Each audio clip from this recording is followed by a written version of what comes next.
నమస్కారం. ఈరోజు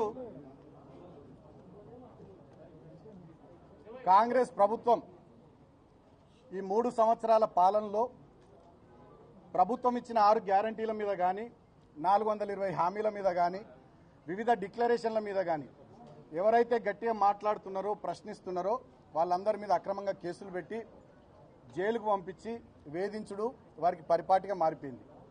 ముఖ్యంగా ఆనాడు తెలంగాణ ఉద్యమంలో 226 కేసులు భరించి సుమారు 4 సందర్భాల్లో లాఠీ చార్జీల్లో గాయపడి చెంచల్గూడ చెర్లపల్లి జైళ్లలో 2009 నుంచి 2014 వరకు వివిధ సందర్భాల్లో జైళ్లలో ఆనాడు నన్ను టార్గెట్ చేసి కాంగ్రెస్ ప్రభుత్వం ఉంచింది. మళ్ళీ ఇవాళ అధికారంలోకి వచ్చినటువంటి కాంగ్రెస్ ప్రభుత్వం మళ్ళీ నన్ను టార్గెట్ చేస్తూ ఉంది.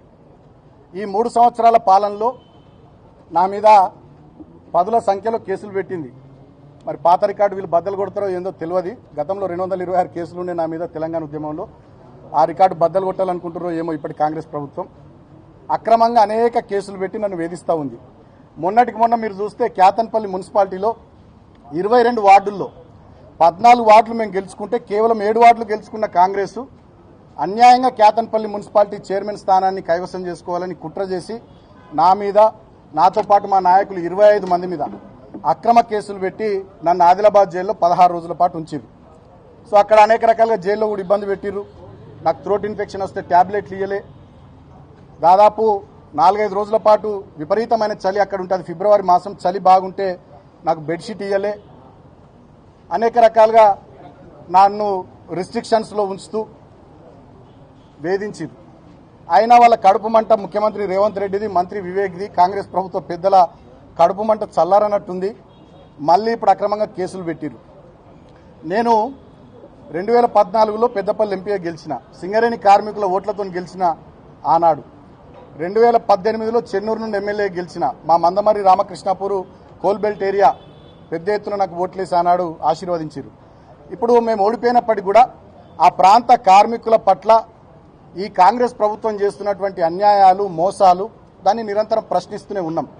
మేము ప్రశ్నిస్తే కూడా, మాట్లాడితే కూడా తట్టుకోలేకుండా ప్రభుత్వ పెద్దలు సంయమనము, సహనం లేకుండా వ్యవహారం చేస్తూ ఉన్నారు. అక్రమంగా కేసులు పెట్టి వేధిస్తూ ఉన్నారు. ఇవాళ నన్ను జైలుకు మళ్ళొక్కసారి పంపించాలనే ఆలోచన ముఖ్యమంత్రి రేవంత్ రెడ్డి, మంత్రి వివేక్, ఇతర కాంగ్రెస్ ప్రభుత్వ పెద్దలు చేసి ఇవాళ జైలుకు పంపిస్తూ ఉన్నారు. నన్ను అరెస్ట్ చేసి అక్రమంగా కేసులు పెట్టిరు. ఆ పెట్టిన సెక్షన్స్ కూడా మా లీగల్ టీంతో ఇప్పుడు మాట్లాడుతుంటే ఆ ఒక్క సెక్షన్ నాకు అట్రాక్ట్ కాదు. 326G కానీ ఇతర అనేక సెక్షన్స్ అన్యాయంగా పెట్టిరు. అంటే ఏంది దీని ఉద్దేశం? బాల్క సుమన్ మాట్లాడుతుండు, ప్రశ్నిస్తుండు కాబట్టి బాల్క సుమన్ గొంతు నొక్కాలి, అరెస్ట్ చేసి జైళ్లలో వేయాలి, నిర్బంధం విధించాలి, తద్వారా పైశాచిక ఆనందం పొందాలనేటటువంటి ఆలోచన కాంగ్రెస్ ప్రభుత్వ పెద్దల్లో కనబడుతోంది. నన్ను అరెస్ట్ చేసుడు, జైలుకు పంపించుడు, వీటి మీద పెట్టే శ్రద్ధ నేను ప్రభుత్వ పెద్దలను అడుగుతా ఉన్నా. మీరేం మాట ఇచ్చారు? మొన్న సింగరేణిలో కార్మికులకు వారసత్వ ఉద్యోగాలు ఇస్తామన్నారు. మేము గతంలో కేసీఆర్ గారు 19,000 ఉద్యోగాలు ఇచ్చారు. మీరు ఇప్పుడు ఉద్యోగాలు ఇచ్చారు మీద దృష్టి పెట్టుర్రి. జీవో 76 ద్వారా మేము సింగరేణిలో ఇళ్ల పట్టాలు ఇచ్చినాం.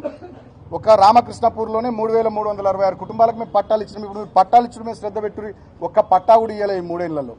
ఇవాళ సింగరేణిలో 15,000 కోట్ల కుంభకోణం చేసిర్రు. 40 లక్షల టన్నుల బొగ్గు మాయమైంది, 1,600 కోట్లు దాని విలువ. ఇవాళ సింగరేణిలో ఒక్క సంక్షేమ కార్యక్రమం అమలైతే లేదు. కొత్త మైన్స్ లేవు. అనేక కుంభకోణాలు, సోలార్ ప్లాంట్లలో కుంభకోణం, నైని బొగ్గు బ్లాక్ల వేలంలో కుంభకోణం, జైసల్మేర్ దగ్గర ఎక్కడనో రాజస్థాన్లో పాకిస్తాన్ బార్డర్లో సోలార్ పవర్ ప్లాంట్ ఏర్పాటు చేస్తారట సింగరేణులు. అది ఎవరికి తెలియదు, అక్కడ ఏమవుతుందో ఏందో తెలియదు. దాంట్లో కుంభకోణం. ఇవాళ మొత్తం సింగరేణి కుంభకోణాలమయమైపోయింది, బొందలగడ్డగా మారిపోయింది. 9 జిల్లాల్లో విస్తరించినటువంటి సింగరేణి, సుమారు 12 నుండి 14 అసెంబ్లీ నియోజకవర్గాల పరిధిలో విస్తరించినటువంటి సింగరేణిలో ఇవాళ మా కార్మికులు కానీ, వాళ్ళ కుటుంబాలు కానీ, రిటైర్డ్ కార్మికులు కానీ, కాంట్రాక్ట్ కార్మికులు కానీ, ఆ ప్రాంత ప్రజలు కానీ చాలా ఆవేదనతోని, ఆందోళనతోని, బాధతో ఉన్నారు. ఆ ప్రాంత ప్రతినిధిగా ఆ ప్రజల తరపున, ఆ కార్మికుల తరపున మేము మాట్లాడుతున్నాం. మేము మాట్లాడుతూనే భరించలేనటువంటి కాంగ్రెస్ ప్రభుత్వ పెద్దలు ప్రజాపాలన పేరిట ఎమర్జెన్సీ నాటి రోజుల్ని తలపిస్తూ ఉన్నారు. మమ్మల్ని భయపెట్టడం, ప్రశ్నించిన వాళ్ళని భయభ్రాంతులకు గురి చేయడం, ఈ రకమైనటువంటి చర్యల ద్వారా పైశాచిక ఆనందం పొందుతూ ఉన్నారు. మొన్నటికి మొన్న రాష్ట్రమంతా చూసింది. అశోక్ అనే ఒక ఆర్టీసీ డ్రైవరు, ఆయన జగిత్యాలలో మీరు వడ్లు కొనుర్రి, మక్కలు కొనుర్రి అంటే ఆయనను వేధించారు. ఇట్లా చాలా మందిని వేధిస్తూ ఉన్నారు, ఇబ్బందులు పెడతా ఉన్నారు. అయినప్పటికీ నాకు చట్టం మీద, వ్యవస్థల మీద, న్యాయస్థానం మీద, మా అంబేద్కర్ గారు మహానుభావుడు రాసిన రాజ్యాంగం మీద నాకు నమ్మకం ఉంది. ఈ అరెస్టులు, కేసులు, వేధింపులు, జైళ్లు ఇవన్నీ కూడా మా లీగల్ టీం చూసుకుంటుంది. సో చట్టాన్ని గౌరవించే వ్యక్తిగా, రాజ్యాంగం పట్ల దాన్ని అనుసరించేటటువంటి వ్యక్తిగా, గతంలో ఎంపీగా, ఎమ్మెల్యేగా పనిచేసిన అనుభవం ఉన్నటువంటి వ్యక్తిగా, డెఫినెట్గా లా అబైడింగ్ సిటిజన్గా నేను అన్ని వ్యవస్థలకు కోఆపరేట్ చేస్తా అని చెప్పి తెలియజేస్తూ, ఇక కొన్ని ఛానల్లో సుమన్ పారిపోయింది, అటుపోయింది, ఇటుపోయింది అంటూ నేను ఎటు పోలే.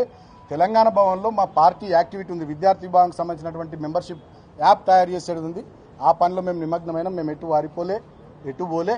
డెఫినెట్గా చట్టాన్ని గౌరవించే వ్యక్తిగా నేను పూర్తి స్థాయిలో సహకరిస్తా. అంతిమంగా నేను ఒకటే కోరుతా ఉన్న కాంగ్రెస్ ప్రభుత్వ పెద్దల్ని, సరే ఇవల్ల మరి ఇప్పటికి నన్ను జైలుకు పంపిస్తున్న రేవంత్ రెడ్డికి, మంత్రి వివేక్కి ఇప్పటికైనా మరి కడుపు మంట సల్లారుతుందో ఏందో చూడాలి. మా మీద పెట్టే శ్రద్ధ, మా మీద చేసే ఎదురుదాడి, మా మీద కేసులు పెట్టి జైళ్లకు పంపించాలనేటటువంటి దాని మీద ఉన్న మీ తాపత్రయం, దాంట్లో సగమైన మీరు ఇచ్చిన 6 గ్యారంటీల మీద, 420 హామీల మీద, చేవేళ్లలో చెప్పిన ఎస్సీ ఎస్టీ డిక్లరేషన్ మీద, కామారెడ్డిలో చెప్పిన బీసీ డిక్లరేషన్ మీద, వరంగల్లో చెప్పిన రైతు డిక్లరేషన్ మీద, అదేవిధంగా సరూర్ నగర్లో చెప్పిన యూత్ డిక్లరేషన్ మీద పెట్టి ప్రజలకు 4 మంచి పనులు చేయాలని కాంగ్రెస్ ప్రభుత్వ పెద్దల్ని కోరుతా ఉన్నా. అంతిమంగా న్యాయం గెలుస్తుంది, ధర్మం గెలుస్తుంది. జై తెలంగాణ, జై కేసీఆర్. సత్యం